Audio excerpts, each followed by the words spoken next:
Hello and welcome to Youngstown Playlist, a show dedicated to highlighting local musicians right here in Youngstown, Ohio. We're kicking off our third season with a singer-songwriter who's found success both in and out of Youngstown. Here is J.D. Eicher.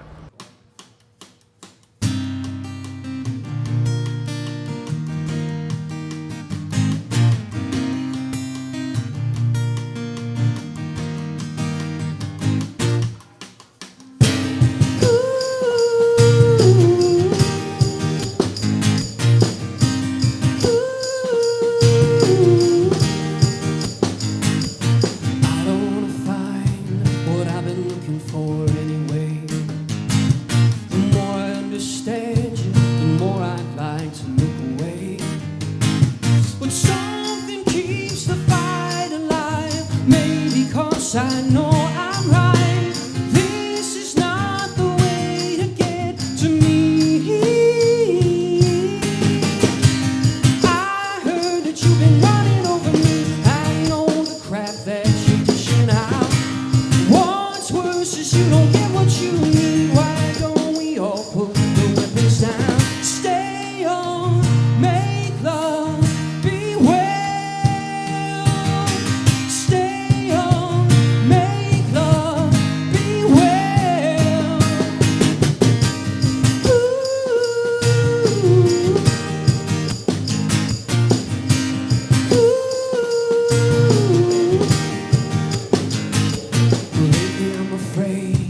What I've learned in history, 'cause maybe we've been trained to wash, rinse, and then repeat.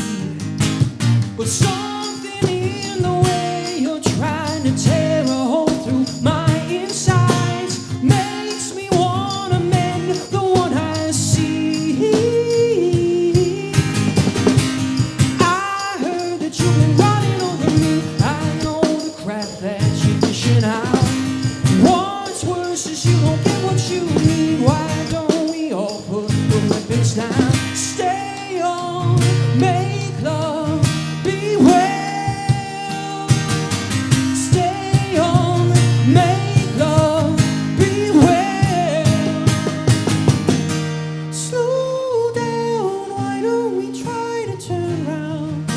Slow down, why don't we try to turn around? Slow.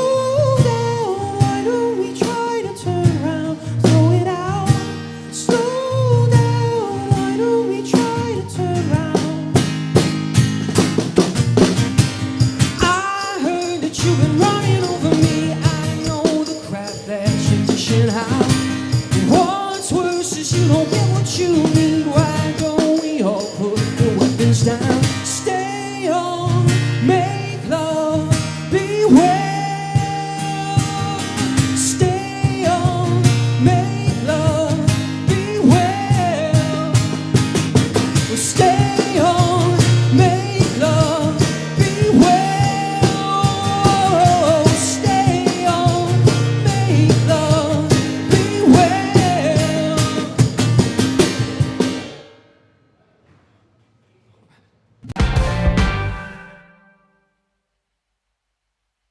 Talk about your musical background and how you got to this point. Well, I fell in love with acoustic guitar when I was I guess maybe 11, 12. Started here in recordings and it stood out to me. So that's kind of what started me down this road. And my sister was dating for a long time a really talented drummer who also could play guitar. And my parents got me this old Harmony acoustic guitar from Sears catalog or something. And it was kind of a piece of junk, but it was enough that you could actually play it. Sounded like a guitar. And he, my sister's boyfriend at the time, picked it up and just started playing. And I just couldn't get over the idea that that it was somebody I knew could do that. And I was like, man, it's kind of started that whole if he can do it, I can do it mentality. And so I started taking guitar lessons from a family friend, Jim Murhut, who incidentally now is the bass player in our band, which is kind of cool and fun. And we took lessons for years, and when I went to college, I think just the right amount of girlfriend stuff and teenage angst and transition in my life from high school to college and all that kind of just created enough of a starting point to write songs, enough angst. to write songs. And at some point, midway through college, my obsession with music became stronger than any of my other, like career or like life goals. I wanted to write songs, and that was it. And so I kind of transitioned in college. I switched from, I had a business degree in the works and kind of built this music business degree and started to work more music classes into my schedule.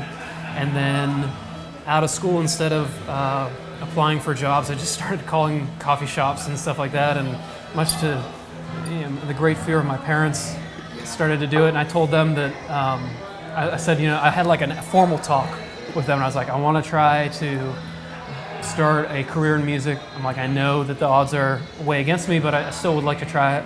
And I was like, so if you just like give me a year of grace. A lot of people do like their year of travel or their year off. And I'm like, let me do a year of music and just see what happens. And then I just never brought it up again. We never talked about it. And for better or worse, I'm still doing it. How do you approach a specific song? Yeah. I started off it was all personal experience stuff, and I would wait until a song kind of came to me, or I get some idea, musical or otherwise, lyrics, and then sit down and just kind of beat my head against the wall till it was done. And then I went through like a big storyteller phase where I tried to write things specifically not about me and kind of tell different stories and kind of create characters. And then I came back, and I've kind of been in and out of those worlds. But the process is usually now is I'll get an idea. It could be a lyric or a melody. Sometimes it's like a guitar riff or something. And then usually I'm in the shower or driving somewhere, or it's like the worst time to write a song. Yeah. So I'll quickly, like I live off my phone and my voice memos. My biggest rule is that as soon as I have an idea, to get it down, because I used to be really lazy about it, and I'd have an idea and I'd be like, okay, cool, I'll write that later, and then later I'll forget it. And it's funny how often you forget an idea that could have been something. And so anyway, so now my rule is like I will get out of the shower, get my phone out, make the voice memo, get back in. Once you do it enough, you kind of know like there's enough to this thing that I can write a song from it, and then I'll use that to grow the whole idea. And that's when I can sit down for a couple hours later and make it happen. Talk about balancing life as a musician and a family man. Yeah, that's a great question, and I'd love to know the answer to it, man. I'm trying so hard, really. Oh yeah, I was hoping that we'd finally find the answer today, but no, yeah, I have an 18-month-old at home, and it's like the best thing ever. Yeah, since it used to be that I would go for 2 or 3 weeks, and I do a run, and I come home and be home for 4 weeks or something like that, and it was hard for my wife and I to make it work, but we kind of got in a rhythm, and she's really independent, and we can kind of make it happen. And with the baby, it's what has changed is that like I'm the one having trouble going on tour now because I just want to be home, and I just miss her, and she's just getting to the point where she misses me too. Before it was kind of okay because she babies are babies. They just kind of like stare at the wall. Yeah. But now she's aware. So you come back, she's like, oh, you again. Yeah, exactly. It was kind of like maybe she didn't even know I was gone, because time is different for them. But so now it's becoming a challenge. But I'm trying to kind of set rules where I'm gone a little shorter periods of time. So I'm gone for 2 weeks at the longest. I'll come back and hopefully I'm home for at least a month and gone. And so I've kind of I've had to kind of intentionally take a little bit of a pay cut and take fewer opportunities and play a little more intentionally when I do go out, so that I can be home and be supportive. And it's fun when I'm home. I'm like, for the first half of the day, I'm like, Mr. Dad or whatever, and which I love. So I wake up with her most mornings, and we just hang out. And I'm mostly like cleaning ketchup off of tables and legs and things everywhere around the house. And there's like a Cheerios dust that I have to, it's a very different kind of thing. Yeah. So I like it. I mean, I think that's refreshing, at least for me to hear, because it's like, you have the idea of the star, the musician kind of doing it. And I mean, not that you're like in that sort of scene, but I mean, and everybody that I've pretty much interviewed here, they're still doing the single thing, like this is what they're wanting to do. So I think it was really interesting for me to finally have someone with that kind of perspective to talk about. Yeah, it is. It's funny. It's the star mystique. I think we've all just like grown up thinking about bands from like the '80s, Yeah. But it's totally like I come home, I haul my gear into the basement, and then I go upstairs, and like as I'm walking up the stairs, she's like, "Here, take her." Yeah. It's just like right into it. Yeah. But it's all good, and as much of a hustle as it has become, kind of time management wise and stuff, you don't really regret it. You just kind of everything kind of just works. It works out. Yeah. It's just an adjustment. How have you evolved as a musician over time? Yeah. That's a good transition question from the kid thing in general. I definitely have my fair share of sappy love songs and a couple songs about my daughter. A couple songs about my daughter, and I'm trying to kind of rein in. I won't release all of them, just pick one, maybe one or two. So there's some of that songwriting wise. I'm also way faster at writing songs and just getting my work done in general as a result of trying to make time for Kathy, my wife, and with being with Ellie, my daughter. So when I write songs, I tend to be a lot like it used to be. I could get up in the morning as a single guy and I could kind of lull around, maybe go for a walk, come back in, sit down, play some music with my eyes closed, really vibe out. Now it's like I go downstairs, where's my voice memo, get my Word document up, guitar in hand, like, all right, I have 40 minutes to write a song, let's do it, So it's a lot more businessy in that regard, but so I think it has made me a better musician because I don't waste time, and when I do have time to practice, even though I may not have as much of it, I'm really intentional and I'm thinking ahead. Like when I'm driving home, I already know what I need to work on, and so I'm a little more just everything's segmented, but it's a little more organized and efficient now. When we were setting this up, you mentioned that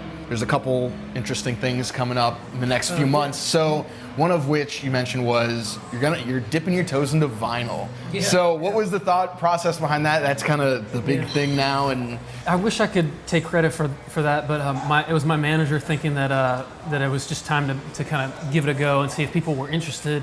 Every band kind of has their own demographic and kind of following, and so with this project, the idea was to just see if people want vinyl, if the people that are following me are interested in that sort of thing. And so what we did, we just kind of basically, it's like a greatest hits collection without any greatest hits. So I just picked kind of the songs throughout my releases so far that I felt like were kind of representative of each time, and the stronger tunes and whatnot. And it's basically, I think there's 6 or 8 tunes, but as a vinyl release, and we're just calling it the collection, and putting it out and seeing. And so that's coming out in the summer, and every year in August, this will be our 4th year. My band and I throw an event called JD Summer Song Fest, which is it's like an acoustic music festival downtown. We do it over near the Soap Gallery. They have this cool kind of alcove that we turn into like what we're hoping is like an artsy looking stage out of it's just a loading dock, but it's like, I hate saying it's a loading dock because you got to go and check it out because it is cool. There's a big mural that says, we are Youngstown and stuff. And it started at Quaker Steak in Austintown. Quaker Steak has just been a great supporter from like when I very first got started. They let me come and play the 3-hour cover set, and I still play there. I like playing there. And a lot of people that kind of first saw me there still come out. So there's like a little kind of, I don't know, just a traditional feeling about playing there. And even though it's just a wing joint, but I like it, and they're cool and they're good to me. So we started there, and they let me kind of take over their parking lot. We used their stage, and as it grew, we wanted to bring it to Youngstown formal, and so they're still involved as a sponsor. But we moved it downtown, and I just wanted a way to have a music festival that kind of focused on songs and songwriters, and have a little bit more of a stripped back thing. So the production is, especially when we started, it was like I brought my own sound system, just some speakers up, and like it was really DIY. And it's growing a little bit. We have like pro sound and everything now, but kind of trying to build it grassroots style. It's just been kind of everything I do has just been kind of started with my bedroom and an acoustic guitar and try to kind of build it naturally. So. That's our show. I want to thank JD for talking to us and playing for us. Huge shout out to Suzie's Dogs and Drafts downtown location as always, and thank you for watching. Be sure to like our Facebook page and subscribe to our YouTube channel so you never miss another episode. See you next time. Something that I find really interesting is you usually weave these like specific stories, either a story about a song or something that just happened. So, I mean, how did you settle on that sort of aspect? Yeah, well, that's a good question. When I started off, I just would play the songs. I would announce their title, perform the song, and move on, you know.